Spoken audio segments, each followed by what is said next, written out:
Hello, hello, good day. I am Meredith. I am here with our message for Thursday, June 22nd, 2023. We will be using the Out of Hand Tarot by Jamie Sawyer for our message. We have the Sun in Cancer, the Moon, Venus, and Mars in Leo, and Pluto retrograde. The ever-present reminder that we are doing a whole lot of spiritual journey work behind the scenes for our own selves. Let's see what the cards have to say. What kind of guidance, enlightenment, and insight do they have for us in the energy atmosphere of the day? Our first card is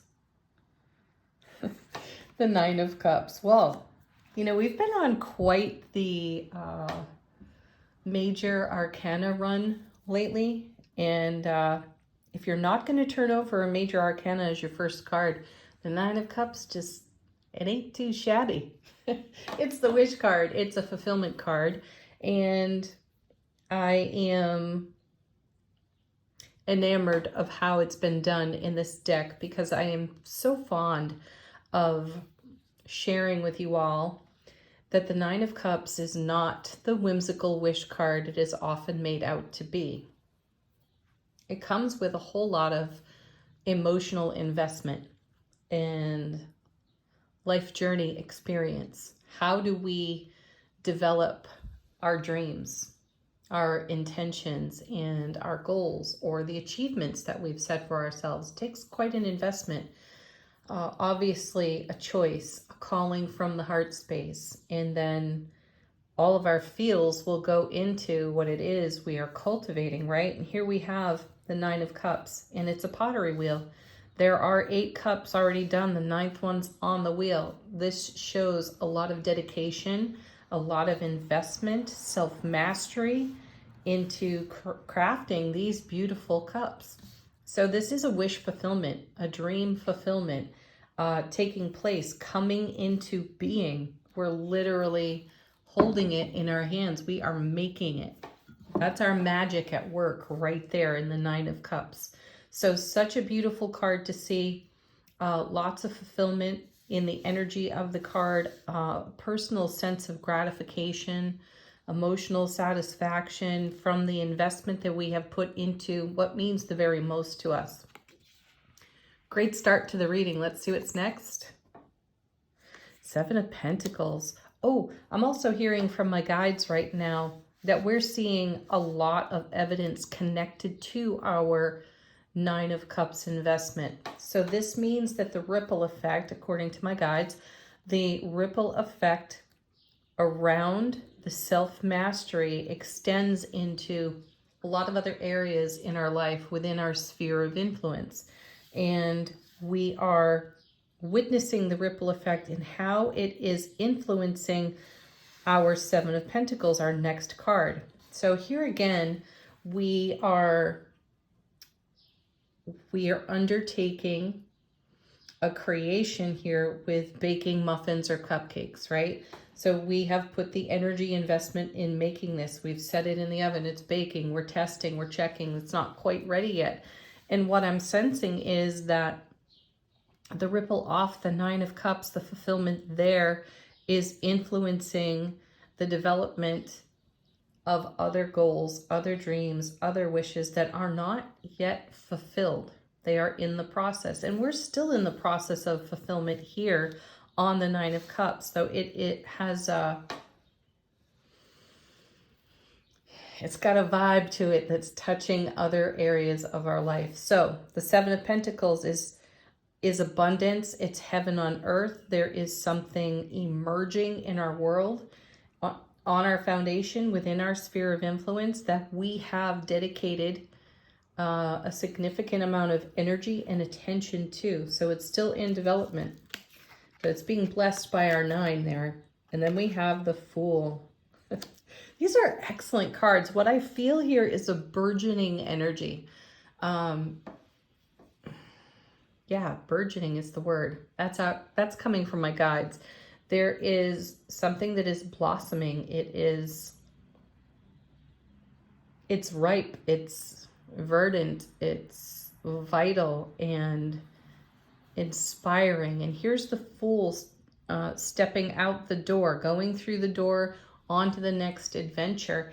And I'm feeling the inspiration of the 9 and the 7. Like we're taking an attitude of the Queen and the King of Coins, in the sense that we've made our investment. Now we just have to let things fulfill on their own while we go out and explore in the joy, in the satisfaction of this 9. We are going to blaze a new trail. That's something I said in a recent reading as well, maybe a couple of them. I feel like we are blazing some new trails, and I feel like we're making inroads within our self-relationship. I've heard from a number of people that they're doing a deeper dive on their own limitations, obstacles, the challenges that have been in front of them. I'm doing the same. I've challenged myself to look very deeply at something significant in my world, and not so much to get to the bottom of why the challenge is there. I almost don't care anymore. I'm more interested in finding out what's holding me there, what programmed thoughts are putting me in stasis in certain aspects of my own life experience. And I feel like these cards are indicative of feeling a level of gratification for embarking on the quest, thinking of the Hermit card, and being in gratitude for all that has already been invested, and that is 7 of Pentacles, ripe and ready for a heaven on earth perspective. I had some interesting experiences. I got challenged in a big way over the weekend with an old experience. Delivered from any other person, I'm not so sure it would have turned out as well as it did.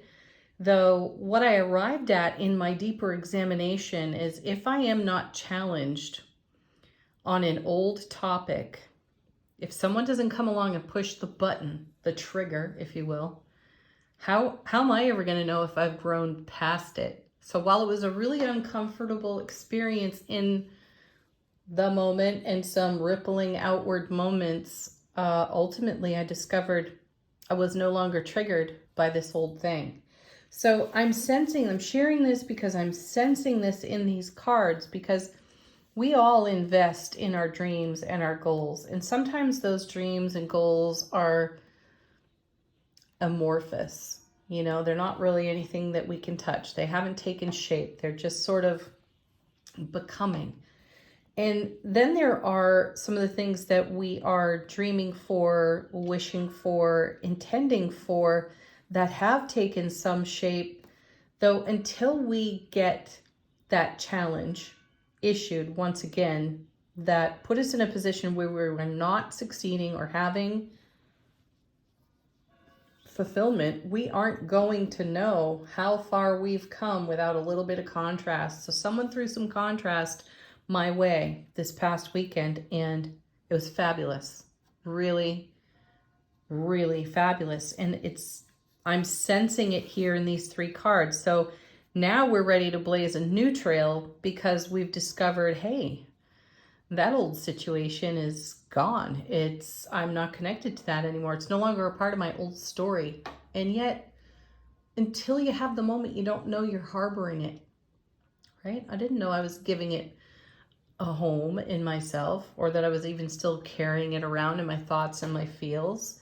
And here we are, like the Fool, without any fear of consequence, without any fear of old triggers, embarking on a new path, because we've invested so much into our vision of love, bliss, joy, and happiness. And these first 3 cards are showing that we are in great development, and we're trusting that.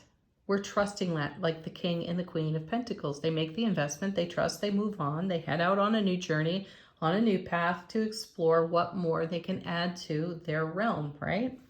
Let's see what's next. I also see this as evidence of a lot of energies moving into fulfillment for our highest and greatest experience. And then the next card we've just turned over here is the Ten of Pentacles. Beautiful, the everything card. This is about building our legacy of happiness. And what more do you want? Right?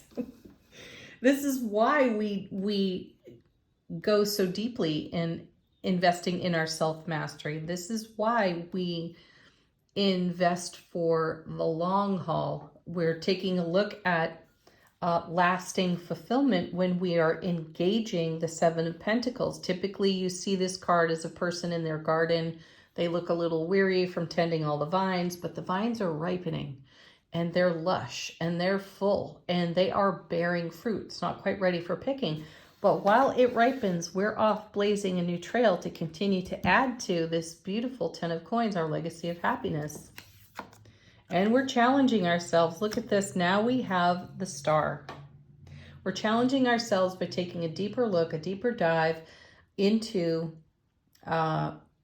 what we have perceived as limitation and obstacle, or even excuses. That's another thing I've challenged myself with, is to take a look at the excuses and justifications that I make for leaving a situation in my world as is and not making change with it, while simultaneously at other times dreaming a completely different dream, but then taking no action on it. But here we are in the Fool, taking some action, going out and journeying to learn more about how to cultivate an even greater, more expansive legacy of happiness and fulfillment. Then we turn over the Star. We're absolutely navigating, right? We're navigating our way to our highest and greatest potential.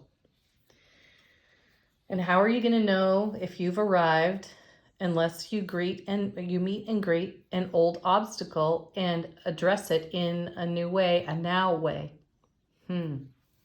Wow. Let's take a look at the bottom of the deck. What's in the unseen? How is the universe helping us? What's going on behind the scenes to support our highest and greatest potential? Our first card is the Magician. I love to see the Magician on the table when I see the Star, because I feel like we've got the divine masculine energy and the divine feminine energy of manifestation or law of attraction with these two cards. Now, we saw the Emperor and the Empress together. I think it was in yesterday's reading.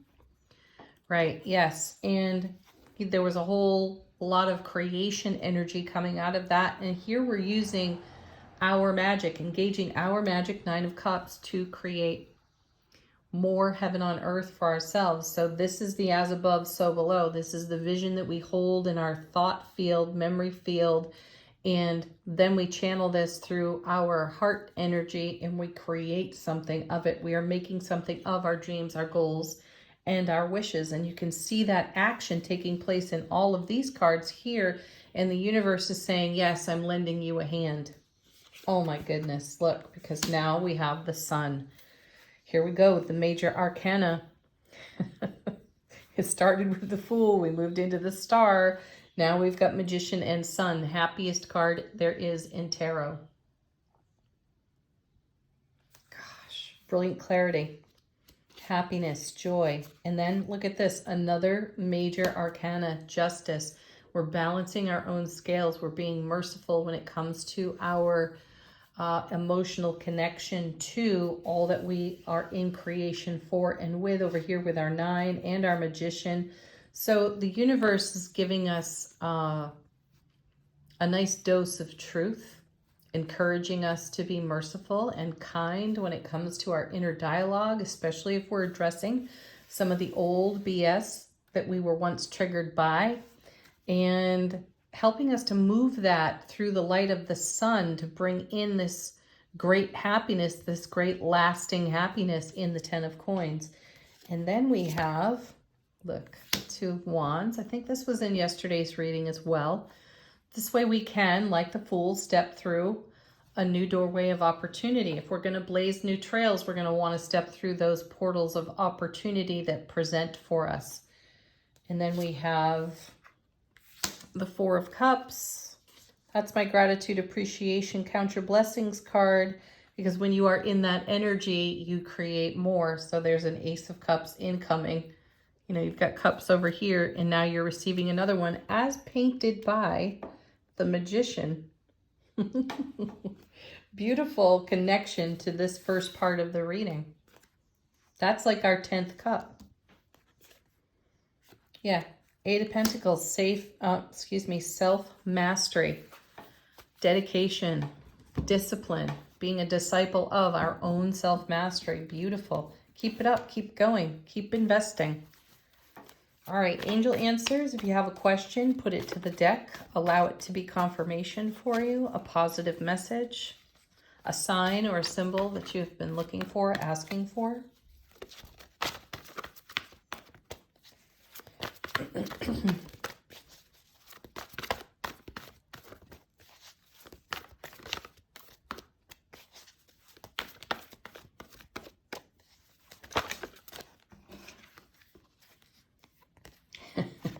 Let go. You're ready. Didn't we see these yesterday? Yeah, let go of the old. Let go of those old, whatever self-limiting triggers you once had. Test them out for yourself.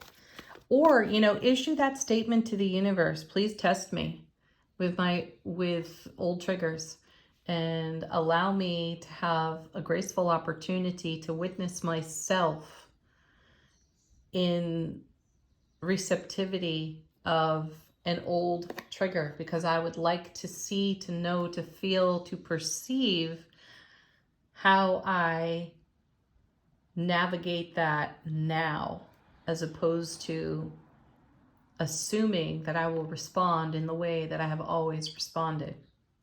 Check that for yourself. Ooh, have fun. All right, next we have, I know we had this yesterday, within the next few weeks. Again, this is energy that's here for a period of life experience. It's not expiring at the end of this day. This type of journey work is with us for a bit. And then we have our sweet, simple yes. And a whole ton of cards on the floor, and two that have flipped over here, so I'll take them. Remain positive and be assertive. Be assertive with yourself and maintain a positive attitude as you encounter old stories, old life experiences that at one time had the potential to trigger you emotionally in a negative way, and see how you respond in the now and how that sets you free to journey deeper into the everything card, the legacy of happiness that you are crafting, Nine of Cups, on your beautiful foundation.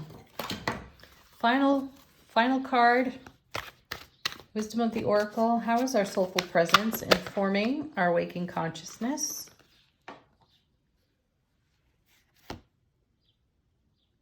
These two are flipping over. Wow, here's the one from yesterday as well. So we've got truth be told, tell yourself the truth, lift up any justifications or